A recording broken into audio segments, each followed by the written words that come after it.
E agora vamos nos preparando para o nosso trabalho. Antes de começar, vou tomar o tempo de vocês com mais um aviso. Hoje, como tem muitos companheiros nossos que estão aí na Conferência Espírita em Florianópolis, é provável que tenhamos poucos passistas, então provavelmente o passe vai ser um pouquinho mais demorado.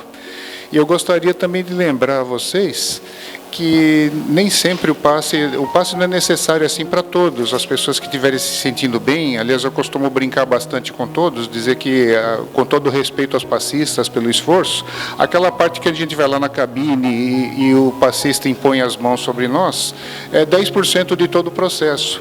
Que na verdade nós já estamos sendo beneficiados no instante que nós entramos na casa.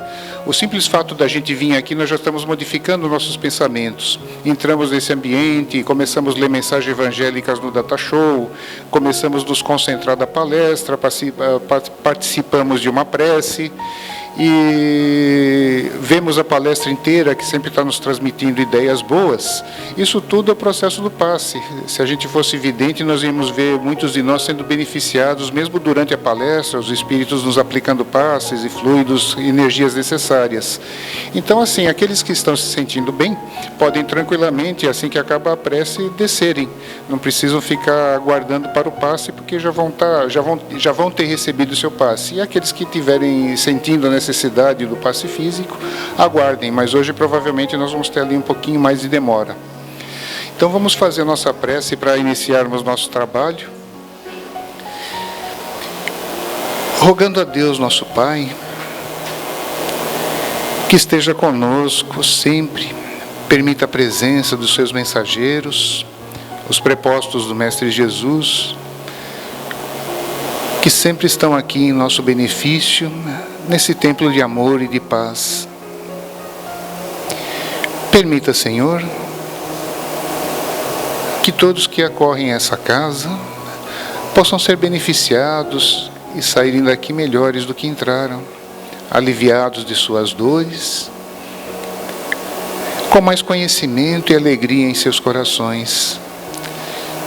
Que possamos todos absorver teus ensinamentos e, mais ainda, principalmente que esses ensinamentos sirvam para o nosso adiantamento, para que possamos ter cada vez mais paz, que possamos construir harmonia em nossos lares, nos reajustarmos com nossos pretensos inimigos e, principalmente, que saibamos lutar contra os nossos inimigos internos, que são os nossos medos, inseguranças, ódio, egoísmo, que ainda insistem em fazer parte de nossos corações.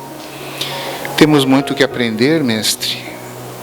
Por isso é que te pedimos a tua ajuda, para que tenhamos forças sempre para evoluirmos, progredirmos e cada vez estejamos melhores na senda do amor. Profundamente agradecidos, Senhor, pedimos a tua permissão para iniciarmos o nosso trabalho doutrinário dessa tarde. Que assim seja. Hoje temos a satisfação de ter conosco a nossa irmã trabalhadora da casa, Rosmarie Schwalb, que vai nos falar sobre caridade. Obrigada, meu querido. Boa tarde a todos. Nós vamos iniciar a nossa reflexão nesta tarde, até no começo de noite, com uma parábola de Jesus, que está narrada no Evangelho de Mateus, e que também nós encontramos essa parábola no Evangelho segundo o Espiritismo, no capítulo 15, que tem o título Fora da caridade não há salvação. Então, nesse texto tem uma pergunta, o que fazer para ser salvo? E Jesus, então, fala uma parábola. E ele começa assim: portanto, quando o Filho do Homem vier, ele virá com toda a sua majestade e acompanhado de todos os seus anjos, e se sentará no trono da sua glória. E nesse dia, todas as nações estarão unidas, estarão reunidas. Então ele fará a separação de uns e de outros. Fará a separação de uns e de outros, como o pastor faz das suas ovelhas e dos seus cabritos. O rei colocará as ovelhas à sua direita e os cabritos à sua esquerda. Então ele olhará para aqueles que estiverem à sua direita e dirá: benditos sois vós, filhos do meu Pai. Vinde todos vós ao reino que vos foi preparado desde o princípio dos tempos. Porque quando eu tive fome, me destes de comer. Quando eu tive sede, me destes de beber. Quando eu estive andarilho, me recolhestes. Quando eu estive nu, me vestistes. Quando eu estive doente, fostes me visitar. Quando eu estive no cárcere, foste me ver. Então esses que estão à sua direita, lhe dirão: mas Senhor, quando foi que nós te vimos com fome? Quando foi que nós te vimos com sede, andarilho, nu, doente e na prisão? E o rei responderá: em verdade vos digo, sempre que o fizestes ao menor dos pequeninos, foi a mim que o fizestes. Então ele olhará para aqueles que estão à sua esquerda e dirá: malditos, separai-vos de mim, ide para o fogo do inferno, ide para o suplício eterno. Porque quando eu tive fome, não me destes de comer. Quando eu tive sede, não me destes de beber. Quando eu estive andarilho, não me recolhestes. Quando eu estive nu, não me vestistes. Quando eu estive doente na prisão, não fostes me visitar. E esses também dirão: mas Senhor, quando foi que nós te vimos com fome, com sede, andarilho, nu, doente ou preso? E o rei responderá: em verdade vos digo, que todas as vezes que deixastes de assistir os vossos irmãos, foi a mim que o fizestes. Eu declaro que todos vós vão para o inferno, para o fogo eterno, para o suplício eterno, onde haverá choro e ranger de dentes. Essa parábola de Jesus, essa fala de Jesus, ela é bastante forte. Nós vamos fazer uma pequena interpretação da parábola. Depois nós vamos falar sobre a caridade para consigo e a caridade para com os nossos relacionamentos.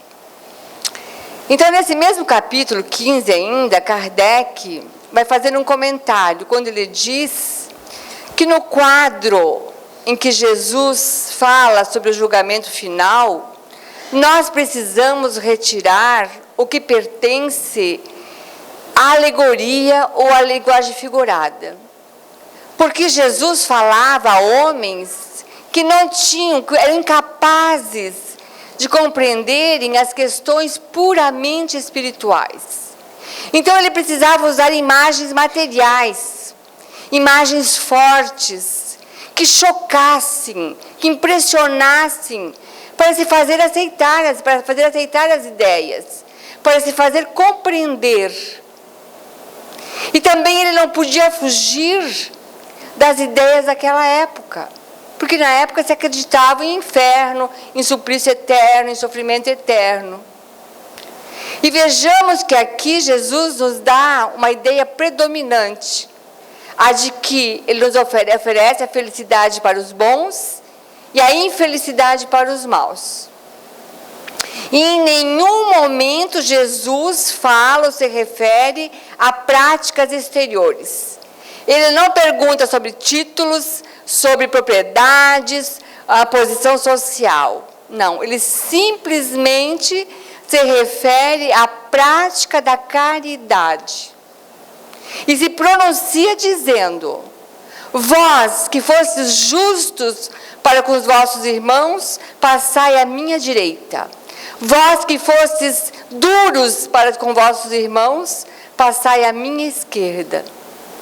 Então ele coloca a caridade como a única condição para a nossa salvação.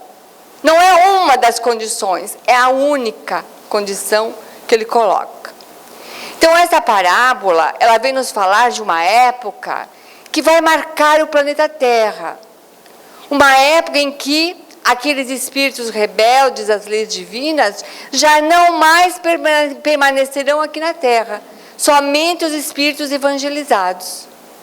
Quando ele fala do reino que está pronto desde o princípio, está falando de uma época em que o Evangelho será conhecido por todos os povos da terra, que ninguém mais vai poder alegar ignorância em relação às leis divinas.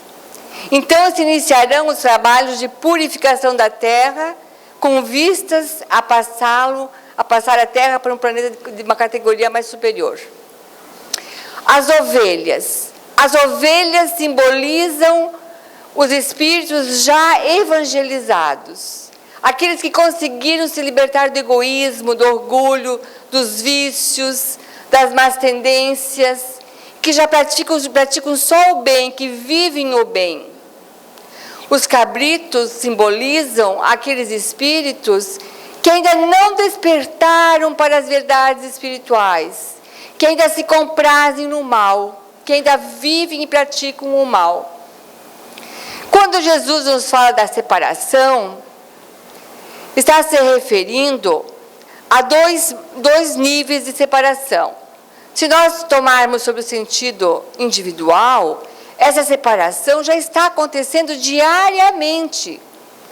Cada vez que um espírito desencarna, ele é conduzido para as regiões do mundo espiritual, onde vai ser levado para regiões mais felizes, regiões mais elevadas, ou regiões mais inferiores e de sofrimento, de acordo com o seu merecimento, de acordo com como viveu aqui na Terra.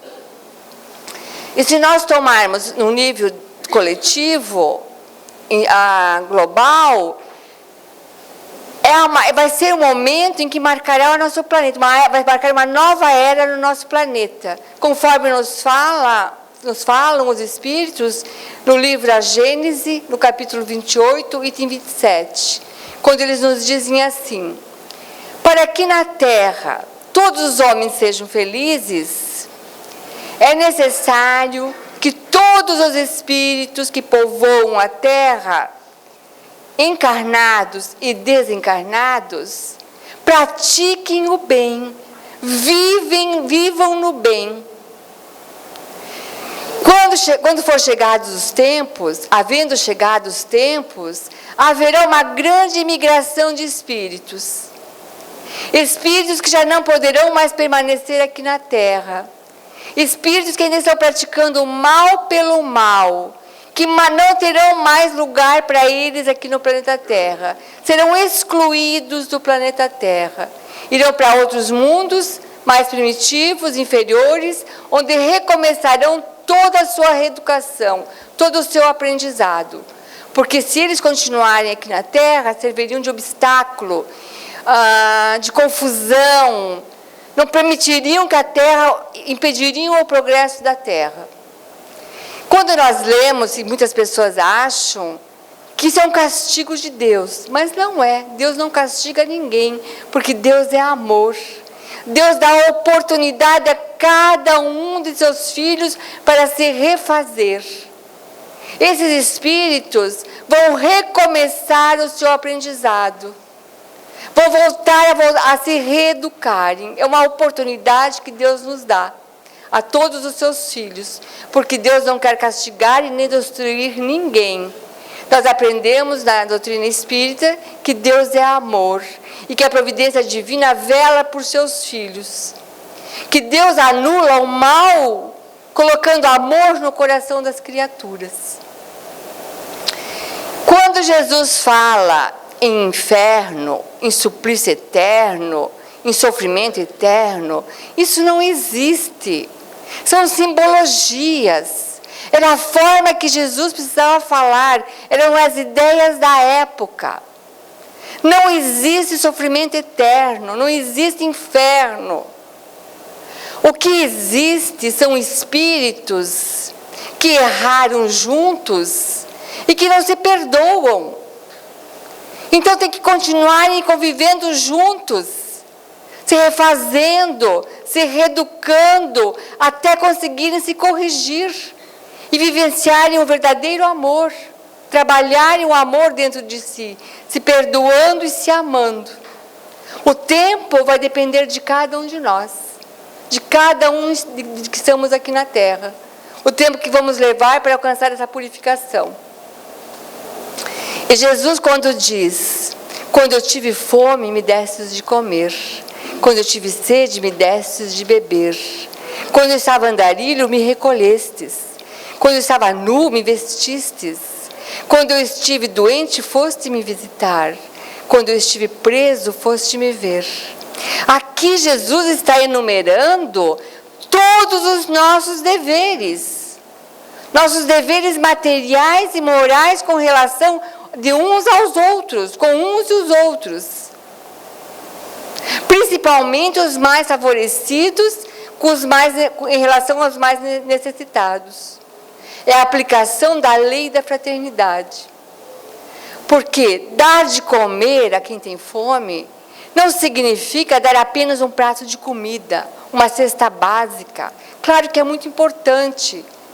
Mas é dar também, quando possível, oportunidade de trabalho para que os nossos irmãos ganhem honestamente o pão de cada dia. Dar água a quem tem sede, dar de beber a quem tem sede, significa muito mais que o simples fato de dar um copo d'água. Significa instruir quem está ainda na ignorância com relação às leis divinas. Iluminar uma alma sedenta sequiosa do saber. Quando eu estava andarilho, me recolhestes. É jamais deixar de estender a mão amiga a quem quer que nos procure. Não ter preferências, não escolher pessoas para ajudar. Ajudar a todos aqueles que nos procuram, que nos pedem ajuda. Jamais negar um olhar, um sorriso, um abraço, um aperto de mão, um pouco do nosso tempo, algo que o outro precisa. Estive nu e me vestistes. Significa compadecer-se dos nossos irmãos. Ter empatia, ter compaixão, se colocar no lugar do outro. Das provas difíceis que estão passando. E tentar ajudar, minimizar a dor. Ajudá-lo nessas provas difíceis da vida. Quando estive doente, fostes me visitar.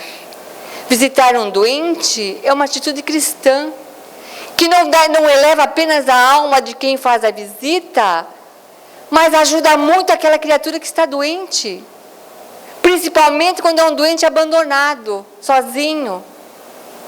Além de levar o conforto, o consolo, vai elevar a nossa alma e vai levar a vontade de tornar-se mais esperançoso, ter mais fé, mais resignação, mais coragem na sua caminhada. Quando estive preso, fostes me ver. Nós não sabemos o porquê que esses nossos irmãos estão nas penitenciárias, nas cadeias, estão presos. Não sabemos o porquê, qual é a razão disso tudo. Não somos nós a julgar. Se nós não podemos fazer uma visita, se não temos essa condição, pelo menos através dos nossos pensamentos, uma oração, um pensamento de luz, um pensamento de amor, de consolo, através da energia do pensamento, para que esses nossos irmãos consigam despertar para a regeneração diante das leis divinas e se reconciliar com as leis dos homens. Então aqui Jesus nos ensina o caminho que temos que seguir, como devem agir todos aqueles que querem trabalhar para a sua evolução. E ele aponta como o caminho da felicidade, sempre, em todos os seus ensinamentos, a caridade e a humildade. Toda a moral de Jesus se resume nessas duas virtudes, da caridade e da humildade. É o caminho da nossa felicidade, ainda aqui na Terra. E nesse mesmo capítulo, do Evangelho segundo o Espiritismo, capítulo 15, nós vamos encontrar um texto com o título Necessidade da Caridade, conforme São Paulo, né? Então, aquela parábola, aquela passagem linda que está em Coríntios 13, quando ele diz que ainda que se ele soubesse todas as línguas, falasse todas as línguas dos homens e dos anjos, se ele tivesse todos os dons das profecias, se ele tivesse todo o conhecimento, toda a ciência, toda a fé possível, sem caridade nada seria. Então Paulo coloca a caridade acima da fé. E ele define a verdadeira caridade, nos mostrando não só na beneficência, mas muito mais importante, no desenvolvimento do conjunto das qualidades do nosso coração. Olha a importância disso. A caridade para conosco, desenvolvimento do conjunto das qualidades do nosso coração. E Kardec vem confirmar, dizendo para nós que caridade é a busca do bem dentro de si mesmo, desenvolvendo as qualidades do coração para então poder praticá-la com o nosso próximo, numa renovação íntima pela prática do bem. Então, esse processo do desenvolvimento das qualidades do coração é um processo lento, contínuo, é um exercício do dia a dia. É exercitar no nosso dia a dia essas qualidades, desenvolvendo essas qualidades do coração. A bondade, a benevolência, a indulgência, o respeito, a gratidão, a caridade, que é o amor em movimento. Todas aquelas virtudes que nós conhecemos, essa luz divina que está dentro de nós e que precisa ser desenvolvida. E esse trabalho de desenvolver essas qualidades do coração devem começar consigo mesmo. É com dentro de cada um de nós. É desenvolvendo o nosso melhor. A caridade começa comigo. O que foi que Jesus nos ensinou? Amar o próximo como a si mesmo. E é importantíssimo e é fundamental que nós compreendamos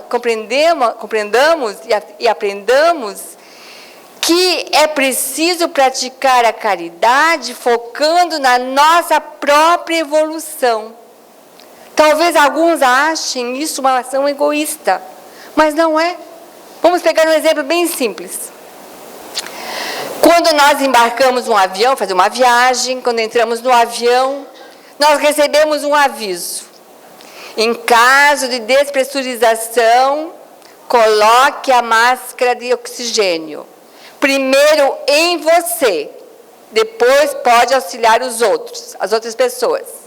Vejam bem, isso é muito importante. Primeiro em você. E foi isso que Jesus ensinou. O amor ao próximo como a si mesmo. Eu preciso aprender a me amar. Eu preciso aprender a me cuidar. Então acorde, proteja-se, cuide de você primeiro. Faça preces por você. Cuide do seu coração. Cuide do teu espírito. Cuide dos teus pensamentos. Faça leituras edificantes. Faça preces ao acordar. Faça preces antes de dormir. Faça preces antes das refeições. Cuide do teu coração, dos teus sentimentos. Nós precisamos aprender a nos amar, a nos cuidar. Porque senão fica muito difícil cuidar do outro. Nós não podemos dar para o outro o que não temos. Eu só dou aquilo que eu tenho dentro de mim. O problema é que o amor a si mesmo foi desviado. Muitas pessoas pensam que amar a si mesmo é se dar coisas materiais.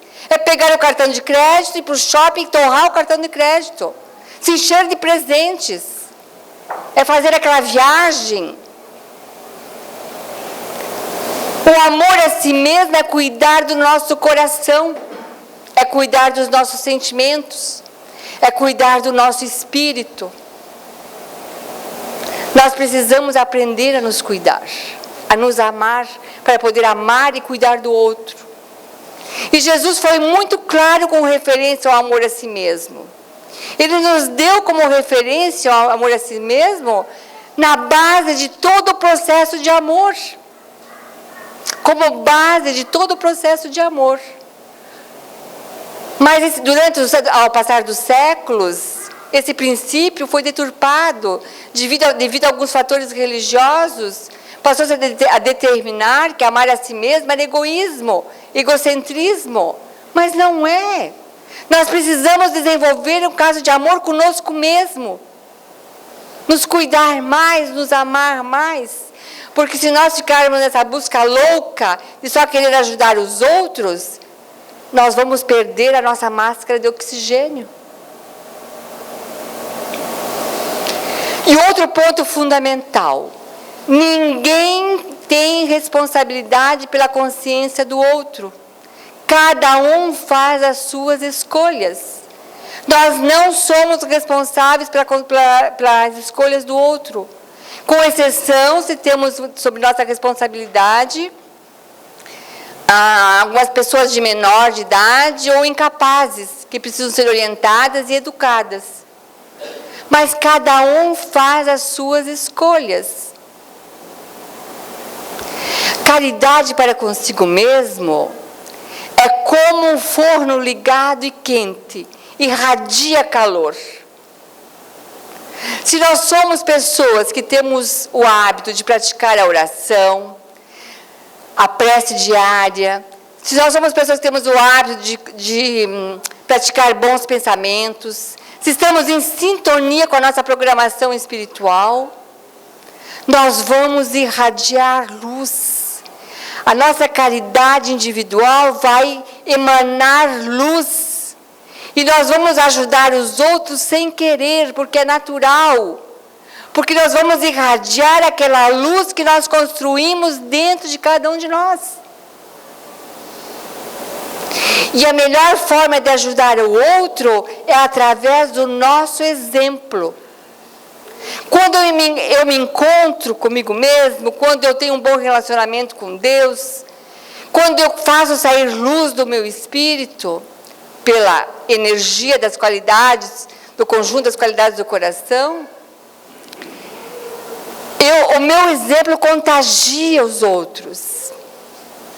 Então nós temos que começar a nos cuidar e nos conhecer, a perceber quem realmente nós somos, o que nós sentimos, como nós sentimos, por que aquela tristeza está chegando devagarinho, sem saber porquê, sem saber de onde vem, aquela amargura.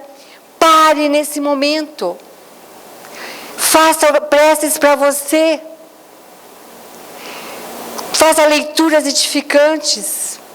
Da mesma forma como nós nos higienizamos o nosso corpo físico, vamos higienizar o nosso espírito.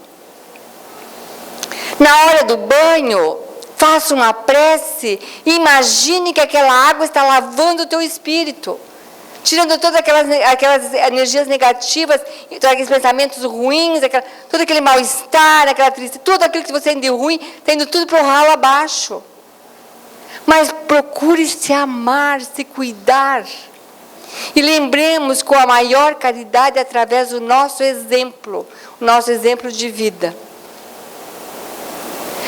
No entanto, muitas vezes, quando nós falamos em caridade, logo vem à nossa mente a ideia de que nós precisamos transferir algo que temos para aquele que não tem, o que tem mais necessidade.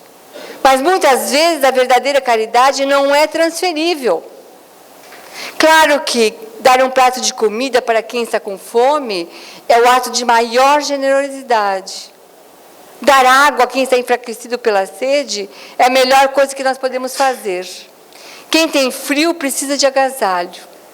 Mas e aquelas pessoas que muitas vezes estão do nosso lado, Seja na família, no grupo de trabalho, no grupo social, na casa espírita.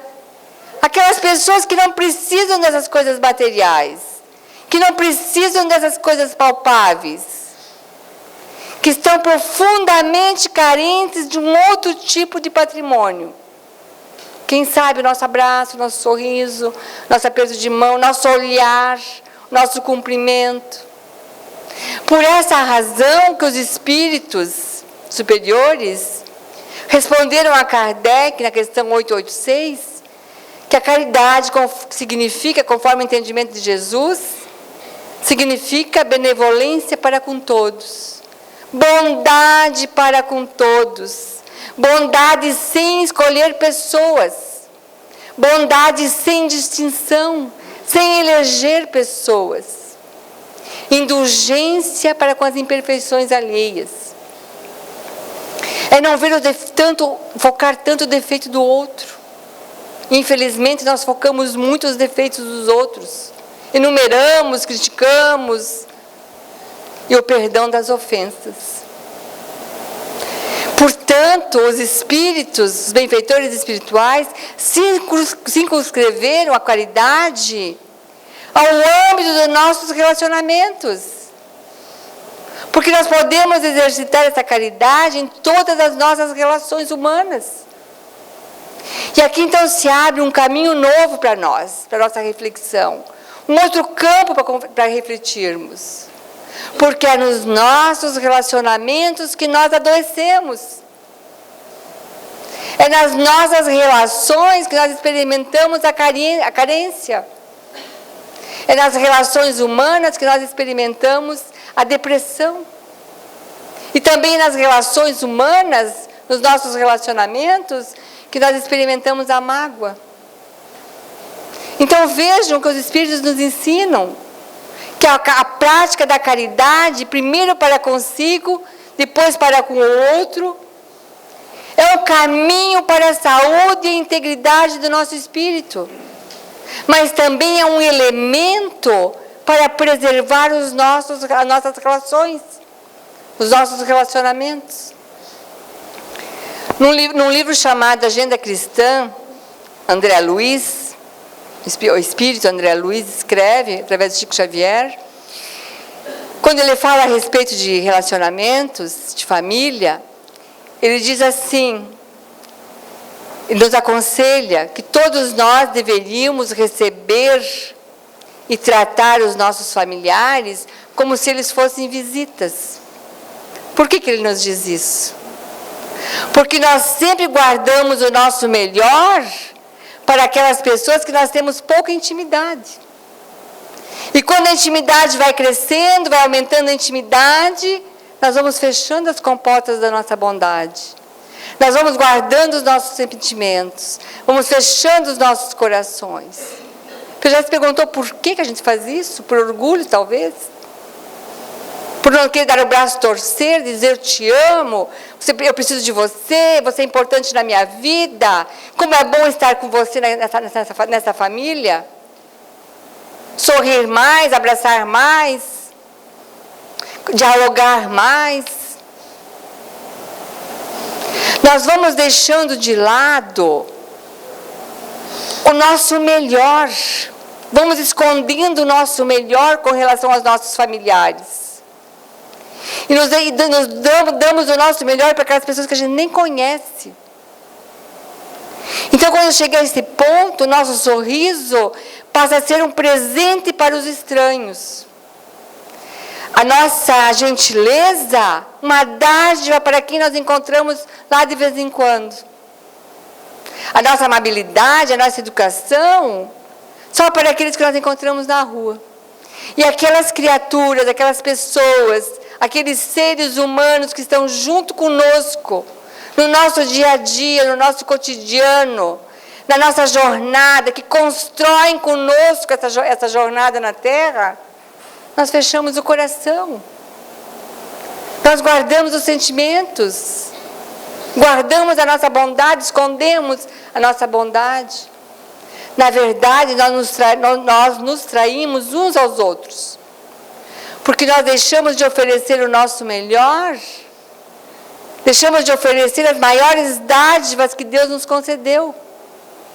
O nosso sorriso, a nossa alegria, a nossa compreensão, o nosso abraço, o nosso cumprimento, a nossa gentileza, o nosso amor. Quando nós vemos um jardim bem lindo, bem cuidado, com flores bem exuberantes, uma grama bem verde, enfim, um jardim bem bonito e cuidado, nós logo imaginamos que tudo aquilo ali ele é fruto de muito esforço, de muito trabalho, de muita dedicação. E quem trabalha com plantas, quem cuida de plantas, sabe que precisa desenvolver duas virtudes muito importantes: a vigilância e o cuidar. É preciso estar atento com relação às ervas daninhas, a algum bichinho que aparece, algumas pragas naturais. Quem cuida precisa estar vigilante, cuidando para saber o que está acontecendo no jardim. E para cuidar, precisa se adubar e regar. Para que a planta floresça, fique bonita, venha forte. Se nós fizermos uma analogia com as nossas relações, é a mesma coisa. Nós também precisamos desenvolver essas duas virtudes nos nossos relacionamentos. E isso é caridade. Precisamos desenvolver a vigilância e o cuidar. Estar vigilantes para perceber o que está acontecendo com o outro. Por que ele está triste ou ela está triste? Por que ela está com aquele olhar perdido? Por que não me cumprimentou hoje? O que aconteceu? Estar vigilante com relação ao outro. E cuidar. Regar e adubar com gentileza, com amorosidade, com o cumprimento, com o abraço, com a paciência, com a tolerância, com a bondade. Nós precisamos fazer investimentos nas nossas relações. E fazer investimentos nos nossos relacionamentos requer benevolência, requer bondade. Bondade é dar apreço, é dar incentivo, é dar atenção. Desenvolver a bondade, principalmente quando o cotidiano já tomou conta dos relacionamentos. Quando nós já estamos convivendo com aquelas pessoas 20, 30, 40 anos. É aí que nós precisamos desenvolver a bondade com mais força, com mais vontade, com mais esforço, com mais resiliência. Fazer investimentos nas nossas relações requer indulgência. Indulgência é não ver tantos defeitos dos outros. É não ser tão preocupados com o que o outro está fazendo, por que está fazendo. Não enumerar e não evidenciar os defeitos. Se enxerga, não evidencie. Santa Teresa de Listeu, ela disse que ela gostaria muito de amar as freiras, as suas irmãs, com o mesmo amor que Jesus amara os seus discípulos. Então ela disse que meditou muito sobre esse amor de Jesus. E concluiu que a verdadeira caridade era aceitar os defeitos dos outros, sem se surpreender com seus erros, mas se edificar com essas pequenas virtudes. Porque quando nós não exercitamos a bondade e a indulgência, nós vamos desenvolver a intolerância. E quando nós somos intolerantes, os relacionamentos vão minando, vão se deteriorando, vão até morrendo. Porque a intolerância é uma coisa muito ruim. Nós, às vezes, ficamos tão intolerantes com relação aos outros que nós ficamos preocupados de como o outro aperta a pasta dental, por exemplo. Onde ele deixou a toalha de banho, o chinelo, o prato que não guardou, coisas pequenas, coisas tão pequenas do nosso dia a dia, que minam a nossa relação. Precisamos investir na bondade e na indulgência para com as nossas relações. E, por fim, com o perdão das ofensas. Fazer investimentos nas nossas relações requer perdão.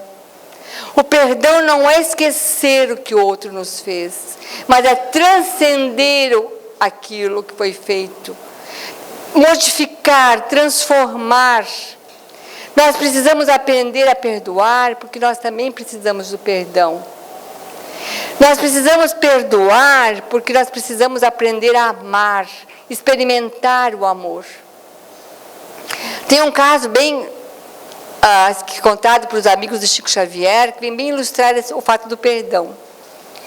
Os amigos de Chico Xavier contam que lá no início das suas atividades mediúnicas, ainda lá em Pedro Leopoldo, quando ele iniciou, ele era funcionário público e trabalhava à noite no centro espírita, então ele ia até a madrugada. E ele gostava muito de animais. E ele tinha um cachorrinho. E esse cachorrinho um dia adoeceu. Então ele voltava muito tarde do centro espírita, e ainda ia cuidar daquele cachorro. Ia dar banho, dar comida, ia passar remédio, dar remédio, colocar ele para dormir. E ele morava com a sua irmã. E a sua irmã começou a se incomodar com aquilo, achando que o Chico estava trabalhando demais, e ainda chegava em casa e ainda tinha que cuidar daquele cachorro. Estava dando muito trabalho. Então ela resolveu diminuir o trabalho do Chico e acabar com o sofrimento do cachorro. E matou o cachorro do Chico. Quando ele ficou sabendo, ele ficou muito triste, muito magoado. E aquela mágoa durou um tempo. Ele ficou muito magoado com a irmã. Passou-se um tempo, nada de eles fazerem as pazes. Um dia o Emmanuel, o mentor espiritual de Chico Xavier, se aproximou dele. E lhe disse: Chico, esse atrito que você teve com a tua irmã não está mais no âmbito familiar só, não, Chico. Já está atingindo a parte mediúnica. Os mentores espirituais estão com dificuldade de se aproximar de você, está prejudicando os trabalhos mediúnicos, os trabalhos de psicografia. Nós estamos tendo dificuldade de nos aproximar de você. Claro que ele se assustou e perguntou: mas então o que eu faço? Você vai fazer o seguinte, disse Manuel. Você vai descobrir o que a tua irmã gostaria de ganhar, o que ela mais deseja na vida, e você vai dar esse presente para ela. Claro que o Chico não gostou. Mas como? Ela me magoou, matou o meu cachorro, e ainda eu tenho que dar um presente para ela? Chico, não sou eu que estou falando, é a receita de Jesus. Bom, se é de Jesus, eu vou fazer. Descobriu que a irmã queria ganhar uma máquina de costura. E ele ganhava muito pouco, era funcionário público, ganhava pouquíssimo. Ele comprou a máquina de costura em muitas e muitas prestações. No dia que ele deu essa máquina para sua irmã, a alegria dela foi tamanha que uma luz enorme, grandiosa, saiu do coração dela e dissipou toda aquela nuvem de mágoa que estava ao redor do Chico. Então vejam, perdoar é se libertar do ressentimento, é se libertar da mágoa. Porque quando nós nos ressentimos e nos magoamos, é como alguém disse que é como tomar veneno e achar que é o outro que está morrendo. A nós que prejudica. Precisamos transcender, modificar o fato e aprender a perdoar. E há 1001 maneiras de Jesus bater a nossa porta. Ele foi sempre amigo de todos os sofredores e faz deles o seu representante aqui na terra. Por isso que ele disse: sempre que fizeres qualquer coisa a um dos pequeninos, ao menor dos pequeninos, é a mim que está fazendo. Então vamos vivenciar os preceitos evangélicos de Jesus para mostrar a ele que valeu a pena ele sacrificar a sua vida por nós. Que valeu a pena ele estar aqui conosco um tempo. E para nós terminarmos, nós vamos narrar um fato, falar um conto de Humberto de Campos, que ele narra num livro chamado Instâncias de Vida, que ele narra os últimos momentos da crucificação de Jesus. Para nós vermos até o último momento Jesus exercitou a caridade. Ele conta que nos últimos instantes, Jesus sentiu como se o mundo espiritual se aproximasse daquele lugar. Uma legião de anjos tomou conta daquele lugar, aproximou-se da cruz. Um agrupamento enorme de anjos cantavam músicas celestes. Outro grupo de anjos, os anjos da cura, traziam substâncias, colocavam no corpo de Jesus, minimizando suas dores. Outro grupo de anjos consolava Maria, João Evangelista e os discípulos. E outro grupo de anjos, os anjos da justiça, anotavam o nome de todas as pessoas que participaram daquele fenômeno para o resgate futuro. E lá longe vinha um anjo, célere, rápido, aproximou-se de Jesus e, percebendo que Jesus queria lhe dizer algo, aproximou-se um pouco mais. Jesus balbuciou alguma coisa e ele saiu veloz. Humberto de Campos nos diz que era o anjo da caridade e que Jesus lhe pedia que fosse ajudar Judas, que acabara de se matar. Logo em seguida, Jesus olha para o alto e diz: Pai, perdoe, porque eles não sabem o que fazem. Sem esse presente do Cristo, ele não estaria presente aqui conosco nesse momento. Por mais difícil, pratiquemos a caridade para conosco e para com nossos irmãos. E Emmanuel nos diz: não desanimes, persiste mais um tanto, segue adiante, não cultives o pessimismo, trabalha constantemente. Não permitas que o gelo do descontentamento entorpeça teu coração. Recorda-te, vitória espiritual é tarefa para o dia a dia. Não há realização sem esforço. Silêncio para as injúrias, perdão para as ofensas. Recorda-te, os agressores são irmãos doentes. Não permitas que irmãos desequilibrados destruam o teu trabalho ou apaguem a tua esperança. Não te voltes contra ninguém. Não dramatizes problemas e nem provocações. Não conte vantagens e nem fracassos. Estuda para aprender. Conserva o hábito da oração, que te fará luz na tua vida íntima. Resguarda-te em Deus. Persevera o trabalho que Ele te confiou. Ama sempre e faze pelo outro o melhor que puderes. Age auxiliando e segue sem apego, que assim vencerás. Que Jesus nos abençoe e nos proteja nessa noite. Que assim seja. Nossos agradecimentos a Rosemarie, muito obrigado pela palestra também colocada, falando de um tema tão importante quanto a caridade.